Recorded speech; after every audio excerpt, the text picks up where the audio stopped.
This story is titled, "My Mother Stole My Saved Money for a Car to Pay for a Wellness Retreat for My Sister. But when they came back, they thought we had been robbed because I took everything." I'm the oldest sister in my family, and I have a younger sister named Kiki.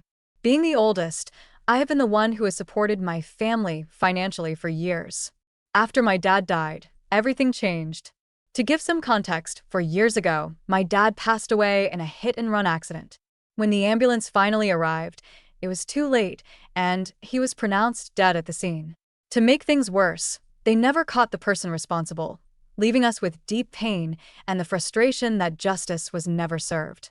Since my dad was the only member of the family working at the time after his loss, we struggled to stay afloat. At the time of his death, I was just about to graduate from university, so I quickly started looking for a job. Fortunately, I got a job right after graduating. My mom, who had never worked outside the home, had a lot of difficulty finding a job, especially because she was still grieving. To make sure we stayed afloat, I cut back on overtime at my main job and took on additional part-time jobs to earn a little more and ease the financial burden on the family. There has not been a single day where I have rested properly or taken leave from work because I simply cannot afford it. As a result, there have been days when I felt completely exhausted. But the thought that my family depends on me keeps me going. It has been a challenge, and sometimes I wonder how long I can continue at this pace. But knowing that I am providing for my family in my father's absence has become both a motivation and a duty. However, at the same time, my younger sister is completely the opposite of me. She does nothing to contribute at home. Kiki is a spiritual teacher, a career that, although it has its meaning, does not generate substantial income or alleviate our financial needs. She does not have many clients, and those she does have pay her very little. I have tried to talk to her about changing career paths, but she claims that being a spiritual teacher is her calling. Meanwhile, she continues to make demands rather than taking on responsibilities. This dynamic has led to frequent arguments between us. I didn't mind helping my sister when she was younger, but now that she is an adult, I need her to start contributing. For example, Kiki insists on buying only organic foods, which are not cheap at all. She chooses exclusively from an expensive store where the prices are almost double those of a normal supermarket. Although I believe in healthy living, I do not consider it reasonable for me to fund these decisions, especially when she could opt for more budget-friendly options. On top of that, Kiki is also insistent on having regular beauty treatments, like manicures every 2 weeks. For example, she has even demanded that I send her $300 or more for these services, including hair treatments. Obviously, I refuse that. When I try to set limits and tell Kiki that I can't continue funding her lifestyle, she argues that I shouldn't try to control her. If I don't give her money, she vents her anger at Mom. She yells at her, complains about me, and sometimes even steals the money I give Mom from her wallet. This puts Mom in a difficult position because she can no longer afford to pay for the necessary things she needs. As a result, Mom has to come and ask me for more money. In the end, the whole burden falls on my shoulders. Our mom, who understands the situation from both perspectives, has tried to talk to Kiki on several occasions. She has kindly suggested that Kiki get a stable job or at least make some effort to contribute financially, even if it is part-time, so she can continue with her spiritual practice. But despite these conversations, Kiki has shown no interest in changing or taking responsibility. Now, coming to the recent incident, and the reason why I'm here today, Kiki was dating a guy who, from what I could observe, was never a trustworthy or responsible person. Basically, he liked to keep my sister hanging, but he never publicly accepted her as his girlfriend. On top of that, he used to spend time with a lot of other women behind her back. Finally, my sister caught him red-handed with one of his so-called friends. When she confronted him, he argued that he had done nothing wrong and refused to apologize. He said he was a free being who shouldn't be controlled. As a result, the argument escalated quickly, and before we realized it, things got physical. Kiki ended up punching him in the face and even threw several of his belongings across the room. She threatened to do more harm to him and to any other girl he was involved with. The situation got so out of control that the neighbors heard the commotion and called the police. When the officers arrived, they saw that Kiki had been the one to react physically. Due to the damage she caused and the physical assault, she was arrested. Luckily, the guy decided not to press charges. Since it was her first offense, the officers decided to let her go with a warning. I thought going through something like that might at least make her reflect on her actions and maybe change for the better. However, instead of showing any remorse or acknowledging the problems she had caused, Kiki remained completely the same. In fact, she was convinced that she had done the right thing. She openly stated that she had no regrets for how she handled the situation, claiming that her actions were justified by the circumstances. Since their breakup, Kiki has done nothing but mope around the house, using the breakup as an excuse to avoid any kind of responsibility. Instead of changing, she has become even more entitled. Most days, she goes out with her friends to various bars, returning late at night completely drunk. More often than not, she brings strangers home with her. I have told her several times, even before this incident, that if she wants to live a life like that, she should get a better job. I don't know where Kiki gets the money for all those things. Besides stealing from my mother, I don't think she has any other source of income. On the other hand, I have also been telling my mother that there would be no more money if she let Kiki steal from her.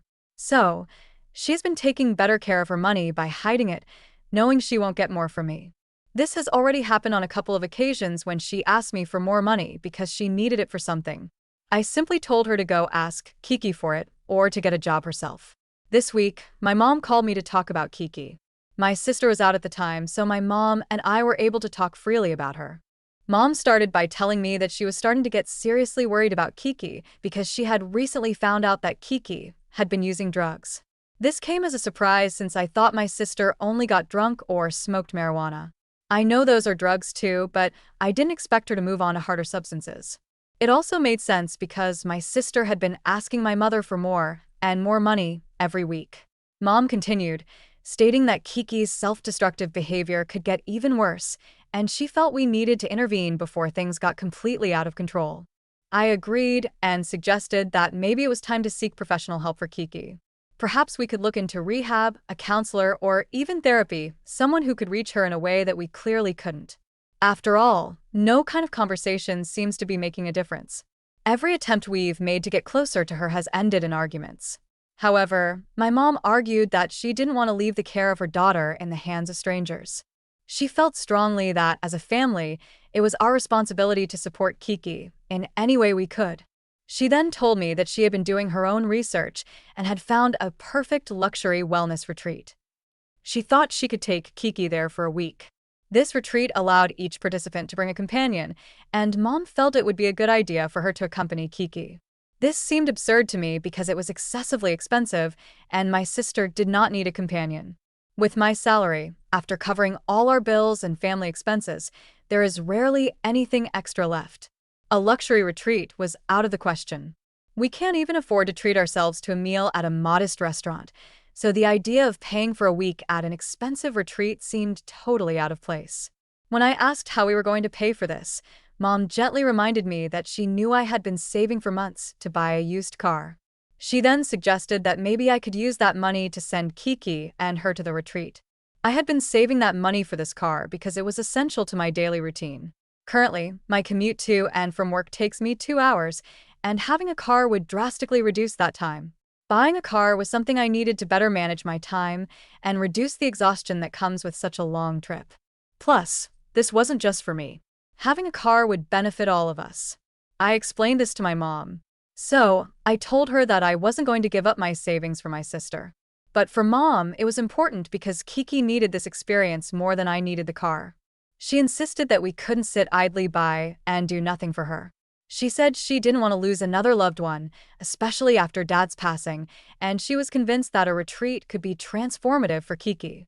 I responded to my mom that a more reasonable alternative would be to find a local counselor or therapist, someone who could work with Kiki regularly to address her emotional and mental health.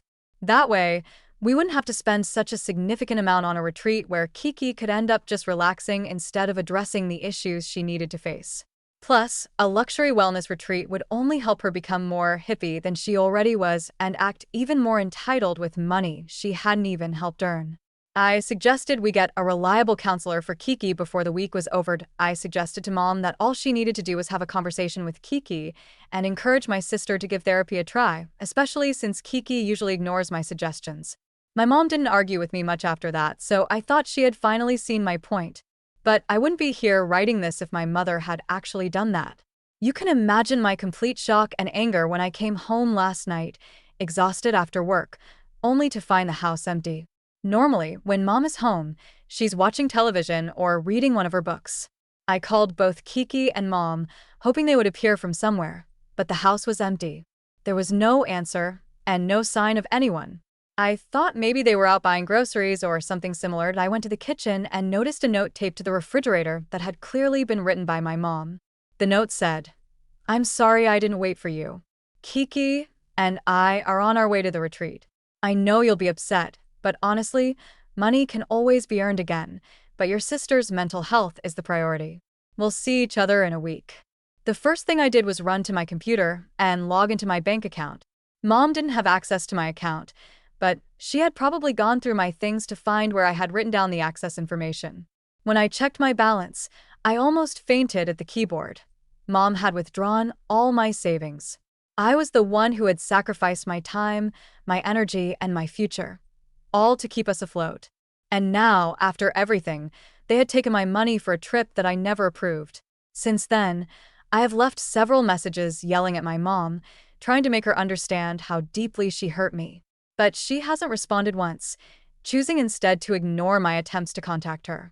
As for Kiki, the only response I have received from her was a simple text message, a winking emoji. Before I sat down to write this, I called the bank to report that someone had transferred my money without my authorization. I don't know what the consequences will be for my mother, but I have had no choice. Update 1. They have made me think a lot, for which I am very grateful, and I completely agree. My mother and my sister have been taking advantage of my willingness to assume responsibilities. Let me explain. When my dad passed away, I was devastated. In the middle of that grief, I felt an immense responsibility to take care of our family. I was the only one who had a job, and somehow, I convinced myself that it was my duty to make sure we were okay financially, even if it meant taking on more than my fair share. It was almost as if I believed that supporting them financially would fill the void left by Dad's absence. At that time, I was so focused on keeping us afloat that I didn't realize how little they were doing to support me or help support themselves. But now, after everything that has happened, it has become painfully clear that things have gone too far. Losing my savings in this way has been a real wake-up call and has made me realize that I've been giving up too much of myself. My mom and Kiki have assumed that I'll always be there to pick up the pieces. But what about my own life? I'm working myself to exhaustion while they continue to live without contributing financially. They don't even show gratitude. To everyone who has told me to report my mom, I have. I made a report to the police and the bank. I don't know if the bank will notify the police or not, but if the police contact me, I will not hesitate to tell them it was my mother. The bank knows, and I can provide any type of evidence I have to the police if they ask me. Anyway, I have decided to give them another type of consequence. I am going to move out of the house. I could have done it years ago, but I stayed with Mom and Kiki because I felt they needed me. If I wasn't carrying the weight of their expenses, I could have a stable and financially secure life. I could use my money to live comfortably, maybe even invest in things I enjoy or save for more than just a simple used car.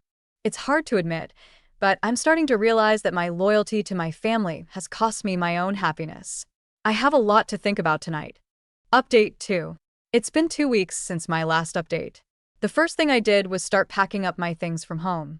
A friend of mine let me stay with her temporarily while I look for an apartment for myself. Many of the things I couldn't take to my friend's house, I moved to a storage unit. She even lent me her car to do all this. By the time I was done, the house was almost empty. That's when the calls started. My phone soon filled up with voice messages from my mom, asking where I was and what had happened to all the things in the house. They thought we had been robbed. The irony was not lost on me. The same people who had stolen my money and used my belongings were now the ones feeling like victims of theft. Even more ironic was that now they were the ones left without answers. After letting them sit in confusion for a few hours, I called my mom back. When she answered, she told me she had the speaker on and that Kiki was next to her. They both wanted to know what had happened. They thought we had been robbed and that I had been kidnapped. I told them no. I had simply moved out of the house and taken all my things with me. Mom immediately tried to justify her actions. She told me she knew I was upset because she took my money, but argued that Kiki was feeling much better after her mini vacation. She said I should forgive her because something good had come out of it. I stayed calm and informed Mom that I had moved out for good. I told her they could both start looking for jobs. Maybe if they both worked as spiritual teachers, it would be enough to get by. Mom started pleading, saying I should have talked to her before leaving. That's when I reminded her that they were the ones who went behind my back and took every last cent of my savings without even telling me. They didn't wait to discuss it with me. They didn't respond to my calls or messages when I found out. So, why should I discuss anything with them now? They made their decision unilaterally, and I made mine. If they can make decisions without me, then they can fend for themselves too. I told them I wasn't coming back. That's when Mom started begging, saying she couldn't be left like this and that she was finally willing to sit down and talk. But Kiki? Kiki was still screaming louder than ever in the background. I don't know what she was saying exactly, but I heard the words food and money more than once. Mom tried a different approach. She argued that half the kitchen appliances were gone and that there was almost no food left in the house. She tried to guilt-trip me, saying that, while she understood my frustration, I was overreacting. She told me I was having a tantrum for no reason. She urged me to calm down and come back home. But I felt no guilt, no desire to fix things, no desire to rush back and save them. When Mom suggested that, if I came back, she'd never make the same mistake again, I laughed. I told her I wasn't going to trust someone who had just betrayed me. I reminded them that they still had the house Dad paid for, and that if they really wanted to stay afloat, they needed to find jobs and start being responsible. Kiki continued screaming in the background, but my brain filtered her out. Mom, now angry and desperate, started yelling at me too. She called me selfish and stubborn. I finally ended the call. Before I hung up, I told them that if they were hungry, I had left some food in the kitchen. But since it had been a few days, I suggested they check if it was still good. Then I blocked them from contacting me. Since that conversation, there's been no contact with my family. I don't think it's because they haven't tried. It's because they can't. It feels good. I have no remorse for them. I did what I had to do. Now it's time for them to leave the nest and find their own food. Update 3. For everyone who is worried about my mom or sister showing up at my work, don't worry. I have already informed my boss about the situation, and some of my colleagues are aware of how irrational and problematic both my mom and sister can be. It's safe to say that everyone has been very understanding and supportive of what I've been through. If Kiki were to show up at my workplace to harass me, well, that would just give me a reason to file a police report against her. That definitely wouldn't be good for her record. For her sake, I sincerely hope she doesn't cross that line. Then again, on second thought, it would be ironic, considering her role as a spiritual teacher. As for how my mom and Kiki are going to survive without food or money, I honestly don't know, and at this point I don't really care. Maybe there's still some of the money they took from me left after all their expenses at the retreat. Or maybe they'll find a way to get by. They're adults. They have a house. So it's not like they're completely broke. Maybe they'll manage to find jobs soon, or even turn to other family members to ask for help. I've spent years caring for them and sacrificing my own well-being. Now, it's their turn to solve their problems on their own. Update 4. It's been months since my last update. I keep getting direct messages from people asking me how I'm doing, so I'm finally here to give you an update. My life has been going great lately. I finally moved into my own place after saving money for months while living with my friend. It's not a big space, but it's mine, and that's what matters. Now that I have my own space, I've started saving for a car, just as I had always dreamed. The good thing is that I will no longer buy the used one I had in mind. Now I can afford something better. It won't be a luxury car, but it will be a newer, better-equipped vehicle, especially in terms of safety. As for updates on my mother and Kiki, they tried to contact me a few months ago. They even showed up at my office one afternoon. My mom looked absolutely exhausted, while Kiki looked strangely well. Of course, she had been going through a lot of difficulties. She ran straight to me and started crying, begging me to come home with them. I wanted to feel sympathy for her, but there was none inside me. I said no, that I couldn't and didn't want to go back to that place. Upon hearing this, my mother continued crying as if she couldn't even imagine what Kiki was telling her. Of course, She immediately blamed me for having abandoned them and told me how difficult her life had been, as if all of this was somehow my fault. She insisted that I should stop playing around and go home since they had supposedly learned their lesson. She even stated that she was now ready to find a job and earn money, like I had always told her to do. That is to say, until then, Mom had not done it. She later tried to appeal emotionally by bringing up my father, saying how disappointed he would be in me for abandoning them and how he would have wanted us to stay together. But I think my dad would be proud of me for cutting my losses and moving on. I explained how much better my life had been without them constantly asking me for money or rescuing them from their own decisions.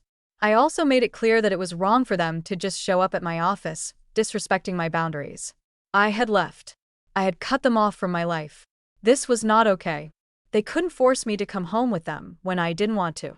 I warned them that if they did anything like that again, I would call the police. In the end, Mom and Kiki reluctantly left. But even as they walked away, Kiki begged me to give her a few $100s one last time to buy food. I refused. I told them that, by now, she should have gotten a job. That was the last time I saw them in person. Since that meeting, there has been no more contact from them.